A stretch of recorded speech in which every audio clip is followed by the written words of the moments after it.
Okay, still the 1st of September. Done with all my heavy hauling.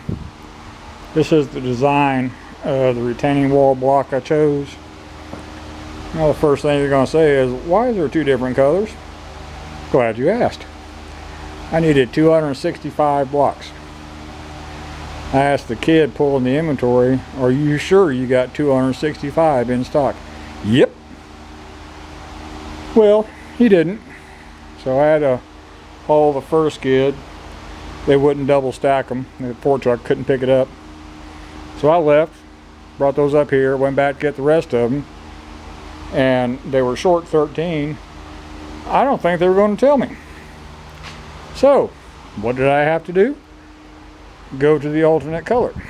And what I'll do, I'll intermingle those light tan color with the slate gray. I call it basalt gray, to break up a solid gray wall on the longest wall. And there's a name for that effect. I can't remember what the hell it's called, but a lot of landscape design people do that. Instead of having just a solid gray wall, you'll get a intermingling of the lighter color. It's supposed to look pretty. I don't know. I'm just trying to build my damn wall. I hope to Christ I got enough. So anyway, that's all the block. Next obvious question, why are they inside the building? South side, if I put them outside, all the heathens down here will cut a hole in the fence and steal one at a time. I can see that coming. So I have them inside the building until I use them all up.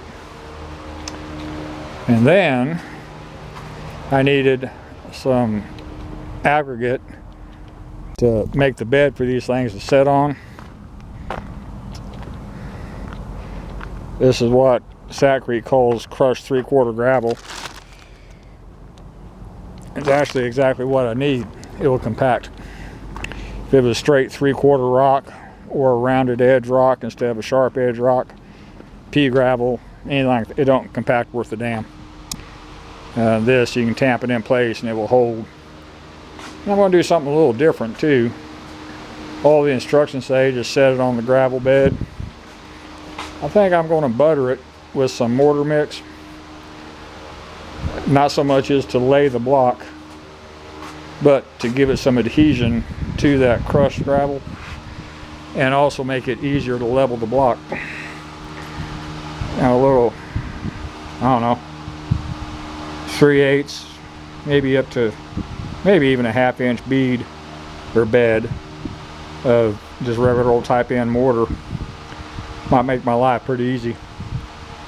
Once I get the first course laid and everything squared up, after that they're actually glued together. It uses a special landscape block adhesive by Loctite. It's supposed to be the bomb. We shall see.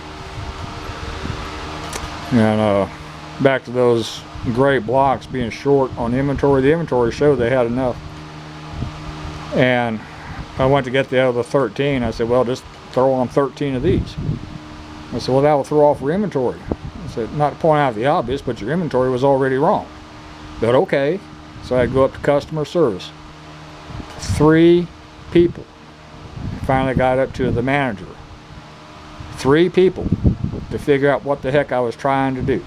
I said, guys, you shorted me 13 blocks. I can use this alternate block. It's the same style, just a different color.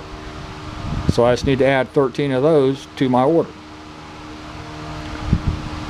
Well, no, we have to show you returning 13. I said, I'm not. You shorted me. And I said, if you show I returned 13, now your inventory is still going to be bad. And by the way, I can show you where the blocks are. You build an in-store display out of these things for an outside bench. There's my blocks. Well, we can't take that apart. I said, then give me the 13 other ones. 15 minutes, and they were nice. You know, I just sat down on a cart. I didn't give a damn. Gave me a jug of water. You know, it's all good, but my God, I didn't know I was going to have to train people today on inventory control, but I guess I did.